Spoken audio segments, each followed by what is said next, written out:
जिंदगी की राह में कहीं खो गया है इंसान। मंजिल मिल जाएगी, जरा खुद को तो पहचान। हौसलों को कर बुलंद, पूरे होंगे अरमान। ऊंचे हो विचार, मुश्किलों में हो मुस्कान। राजयोग के राज को जान, जिंदगी बने आसान, जिंदगी बने आसान, जिंदगी बने आसान। नमस्कार दोस्तों, ओम शांति। स्वागत है आप सभी का हमारे प्रोग्राम जिंदगी बने आसान में। दोस्तों, हमारी पूरी सीरीज चलती आ रही है इमोशंस के ऊपर। हम हर दिन आपके इमोशंस को और भी ज़्यादा सकारात्मक बनाने में आपकी मदद कर रहे हैं। आज हम जानेंगे कि कौन से ऐसे इमोशंस हैं जो हमें एक खुशहाल ज़िंदगी जीने में कहीं ना कहीं बाधा डालते हैं। इसके बारे में जानने के लिए आज हमारे साथ है डॉक्टर अवधेश शर्मा जी। आइए उनसे बात करते हैं। Om Shanti brother, welcome to our show. Om Shanti brother, हमने पिछले एपिसोड में जाना था कि किस तरह से बच्चों गर्भ से ही इमोशंस की शुरुआत हो जाती है। अब जब बच्चों की मैं बात करती हूँ तो सबसे पहले इमोशंस जो थोड़े नेगेटिव की तरफ ज़्यादा झुके हुए होते हैं, ऐसे कौन से ऐसे इमोशंस हैं जो हमारे लिए बहुत ज़्यादा प्रॉब्लमेटिक हो जाते हैं, आगे चल के उसका एक विशाल रूप हो जाता है? एक्चुअली सकारात्मक या नकारात्मक जो है वो हम कैटेगराइज बाद में करते हैं या माँ बाप करते हैं, लेकिन बच्चे के लिए डर जो है वो कुछ हद तक एक प्रोटेक्टिव मैकेनिज्म है। ओके। क्योंकि अगर उसे कुछ डर नहीं होगा तो वो कहीं भी जाके किसी भी चीज़ को हाथ लगा देगा, कहीं से भी कूद जाएगा, अपने हाथ इलेक्ट्रिकल चीज़ों में दे देगा या किसी चीज़ से अपने आप को काट लेगा। तो वो कुछ हद तक अपनी हदों को समझना और उसके आगे ना जाना, उसके लिए डर की ज़रूरत है। ओके। डर उस प्रकार से एक बेसिक इमोशन है और वो बेसिक इमोशन आप अगर देखें तो गर्भ में भी अगर कोई मान लीजिए माँ के आसपास तेज़ आवाज़ होती है तो बच्चा एकदम झटका सा मारता है, तबक जाता है जिसको बोलते हैं। छोटा बच्चा जो है वो रात को भी कई बार, चाहे वो सपनों में ही हो, लेकिन वो डर जाता है, उठ जाता है, कई बार रोने लग जाता है बिना किसी कारण के। कई बार बच्चे जो हैं वो अंधेरे से डरना शुरू कर देते हैं और कुछ चीज़ें हैं जो कि उनको बचपन में डराने के लिए भी कही जाती हैं कि ऐसा नहीं करो नहीं तो डॉक्टर से इंजेक्शन लगवा देंगे। ट्रू। तो वो भी उनके दिमाग में एक तरह से प्रोग्रामिंग डर की होनी शुरू हो जाती है। कहा जाता है उनको बचाने के लिए, लेकिन इस चीज़ को वो बहुत जल्दी पिकअप कर लेते हैं। बच्चों में डर जो है, जो कि जब तक कि वो भाषा का प्रयोग नहीं कर पाते और समझ नहीं पाते कि डर क्या है, वो सबसे ज़्यादा तब आता है जब उसके पेरेंट्स नहीं हो। और हम ये उस चीज़ को देख सकते हैं कि डर का ऑपोजिट एक इमोशन है जो कि पॉजिटिव एक तरह से है, वो है ट्रस्ट। राइट। तो डर तब होता है जब वो इनसिक्योर महसूस करता। ट्रू।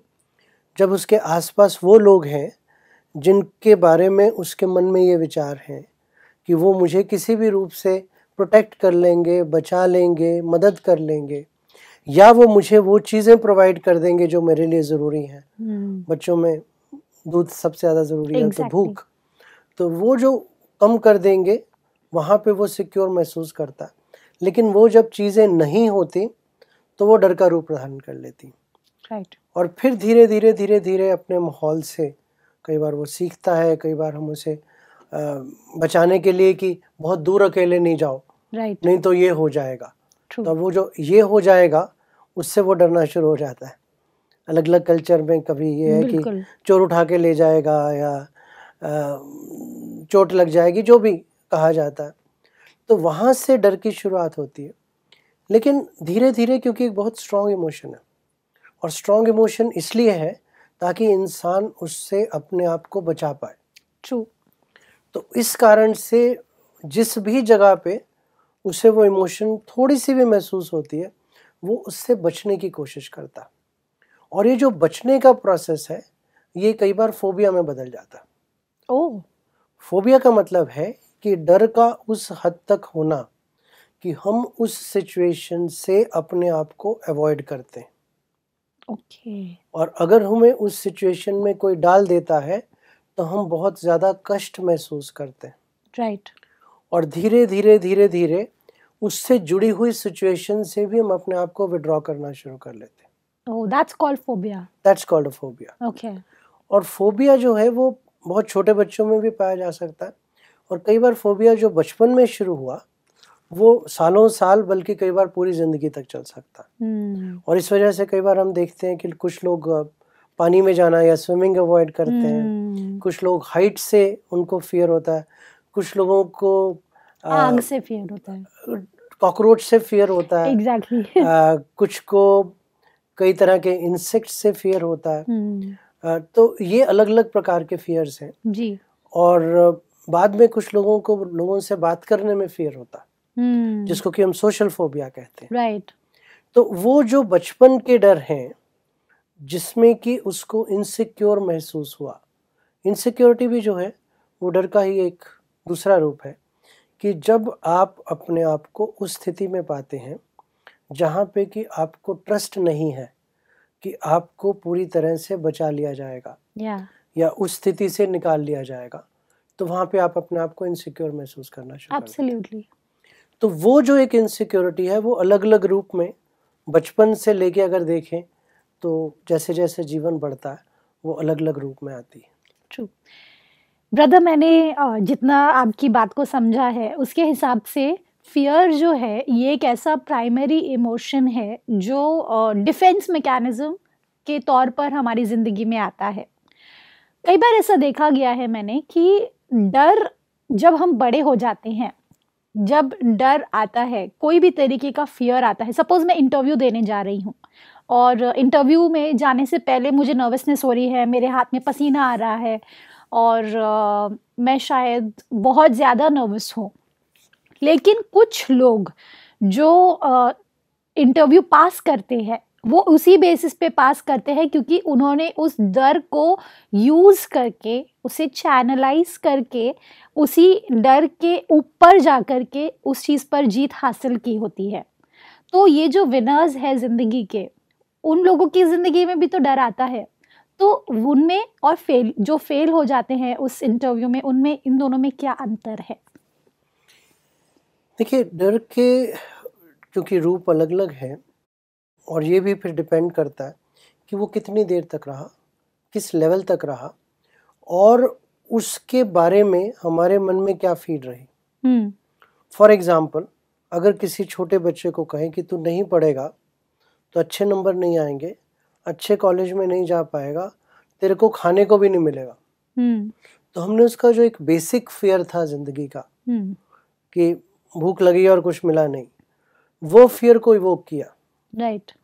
और दूसरा है कि अगर तुम नहीं पढ़ोगे तो आगे जाके ज़िंदगी उतनी अच्छी नहीं रहेगी। तो फियर तो हुआ लेकिन उस लेवल का नहीं हुआ। अब हमने उसको किस रूप में और कितना डराया और क्या हमने उसको कोई ऑल्टरनेटिव दिया कि आप इससे ऊपर निकल सकते हो, अगर आप ये करो तो कोई कारण नहीं है कि आप सक्सेसफुल नहीं होंगे। तो फियर तो था लेकिन उसको, उस फियर को कम करने का एक तरीका भी बताया। अगर हम देखें तो छोटे बच्चों में जो सबसे पहला प्राइमरी फियर आता है, जैसे आपने इंटरव्यू की बात की, कई बार हम वो वाला एक जो हालांकि बहुत बाद में ज़िंदगी में होना चाहिए लेकिन ये दूसरे या तीसरे साल में ही डाल देते हैं। और वो होता है। आज मैं ये इंटरव्यू जो मैं आपको बोल रही हूँ, ये सिर्फ जो ग्रोन अप है उनकी ज़िंदगी में नहीं आता। आज अगर उनको स्कूल में लेने जा रहे हैं, आज अगर उनको स्कूल में एडमिशन दे रहे हैं तो भी उनका इंटरव्यू लिया जाता है, बच्चों का इंटरव्यू लिया जाता है और मेक श्योर किया जाता है कि वो डरे और उसके मतलब एक होता है सपोर्टिवली आप किसी बच्चे से बात कर रहे हो, आप खेल खेल में उससे क्वेश्चंस पूछ रहे हो, that is one way of dealing with it. और एक होता है कि आप बड़े से प्रिंसिपल ऑफिस में बैठे हो और आप अथॉरिटेटिवली उनसे बात कर रहे हो, और इतना छोटा सा बच्चा है, और मेरी आंखों के सामने मैंने अपनी नीस के साथ ये होते हुए देखा है। तो और वो बच्चा नहीं पास हो पाता उसमें, क्योंकि भले ही वो कितना भी इंटेलिजेंट है लेकिन नहीं हो पाता। लेकिन वही जब वो दूसरे स्कूल में खेल कूद के एरिया में प्लेइंग ग्राउंड में बैठ करके उनको क्वेश्चंस पूछ रहे हैं तो वो आंसर दे रहा है। तो ये फियर दोनों के बीच में कितना डिफरेंस है। तो इंटरव्यू तो वहीं से शुरू हो जाता है जिंदगी का। एक्चुअली इंटरव्यू जब शुरू होता है तो उस इंटरव्यू का आउटकम क्या है और उसकी ज़िंदगी से उसकी बच्चे की और पेरेंट्स की ज़िंदगी पे क्या असर पड़ेगा, ये जो इन्फॉर्मेशन हम देते हैं बच्चे को, वो डिसाइड करता है कि वो डरेगा कि नहीं। राइट। अगर ये कहते हैं कि अगर तूने ये नहीं किया तो कोई फ्यूचर नहीं है, हम गुस्से हो जाएंगे, बाकी लोग हमारे बारे में क्या करेंगे, तेरे दोस्त जो कज़न है या दोस्त है वो आगे बढ़ जाएगा तुझसे, वगैरह वगैरह। तो हम अगर बच्चे के मन में हर प्रकार का एक फियर ऑफ एग्जिस्टेंस ही डाल रहे हैं कि अगर ये चीज़ नहीं हुई तो हम भी तुझसे नाराज़ हैं, हमारी भी फेलियर है, तुम्हारी भी फेलियर है और फ्यूचर कुछ नहीं है, which is not the truth. पर अगर हम उस रूप में पेश करते हैं तो उसके लिए इसको पार करना बहुत इम्पोर्टेंट हो जाता है, ऑलमोस्ट कि जैसे उसकी एग्जिस्टेंस ही इस पे डिपेंड करती है। करेक्ट। पर अगर हम दूसरे रूप से कहते हैं कि अगर आप ये कर लेंगे तो बहुत अच्छा रहेगा, तुम्हें वहाँ जाके मज़ा आएगा, तुम जाके दूसरे अपने उस एज ग्रुप के फ्रेंड से मिलोगे, बहुत अच्छी टीचर्स मिलेंगी, हम सब भी खुश होंगे, वगैरह वगैरह। तो फिर उसके लिए ये फियर नहीं है, उसके लिए सिर्फ एक अनदर माइलस्टोन है जो उसने पार करना। राइट। तो ये जो प्रोग्रामिंग है, ये प्रोग्रामिंग डिसाइड करती है कि उसको फियर होगा कि नहीं, फर्स्ट। दूसरा, उसकी पर्सनालिटी।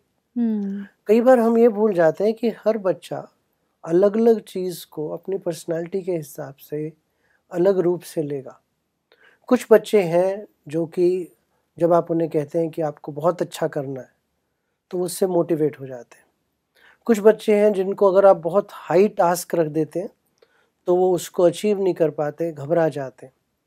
अगर उनको आप ये ना कहें कि आपको यहाँ तक पहुँचना है, सिर्फ ये कहें कि हमने करना है, चलते हैं, मज़े आएंगे, या पढ़ाई करते हैं, अच्छा ABCD हम पढ़ रहे हैं क्योंकि इसकी शेप्स बहुत अच्छी हैं, ए से एप्पल, देखो एप्पल देखने में कैसा लगता है। How sweet.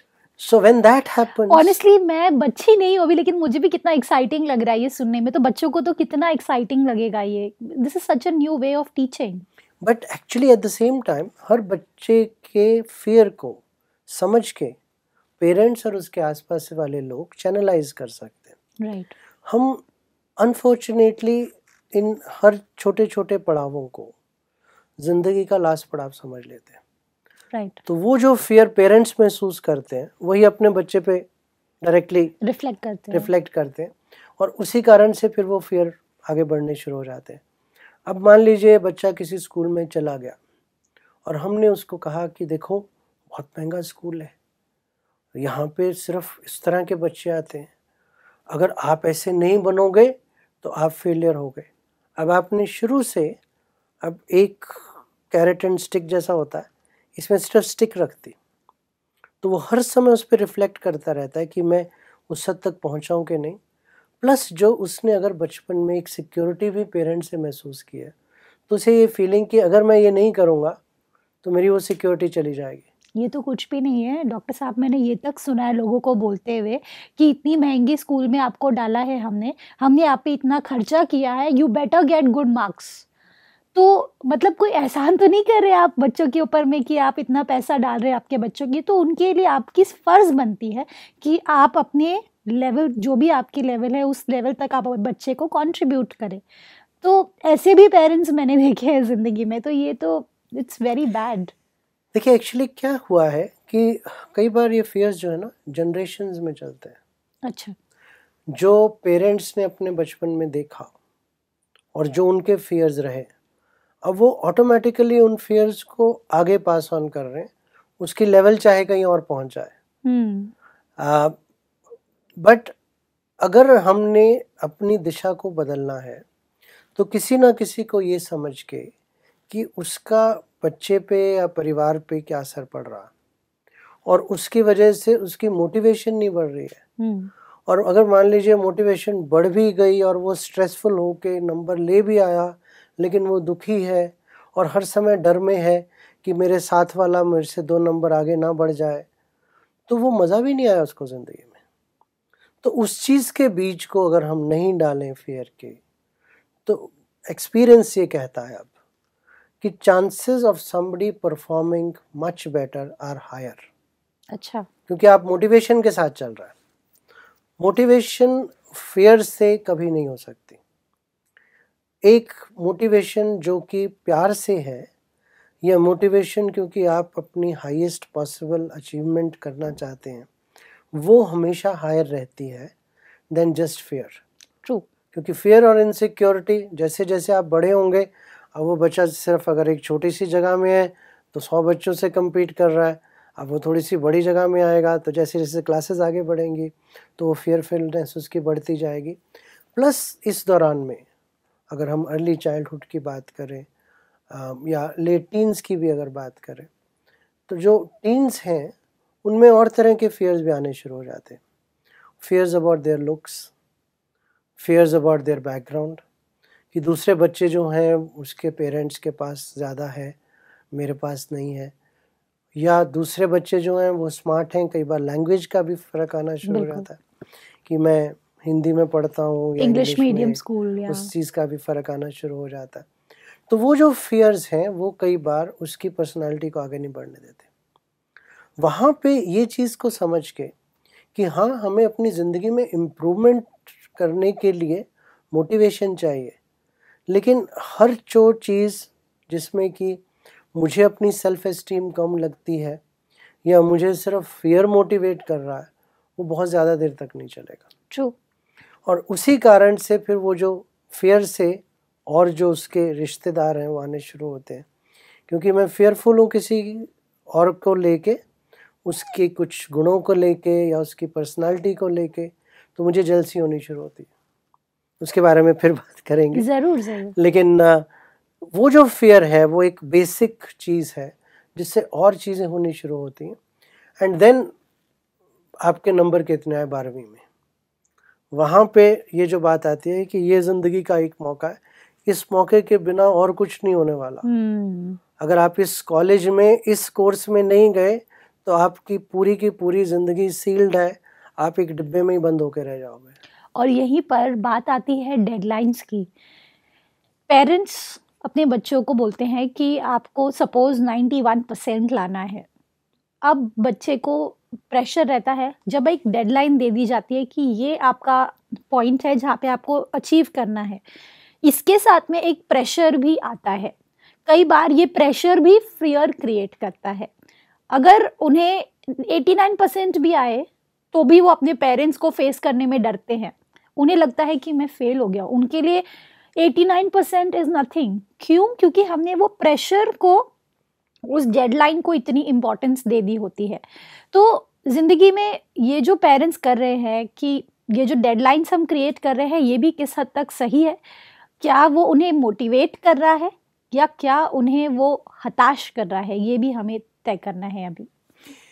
मैं यहाँ पे ज़रूर कहूँगा कि पेरेंट्स की एंजाइटी इसलिए रहती है क्योंकि उनका एक ही या 2 ही बच्चे हैं, और ऑब्वियसली वो चाहते हैं कि जितना भी बेस्ट पॉसिबल उनको दें।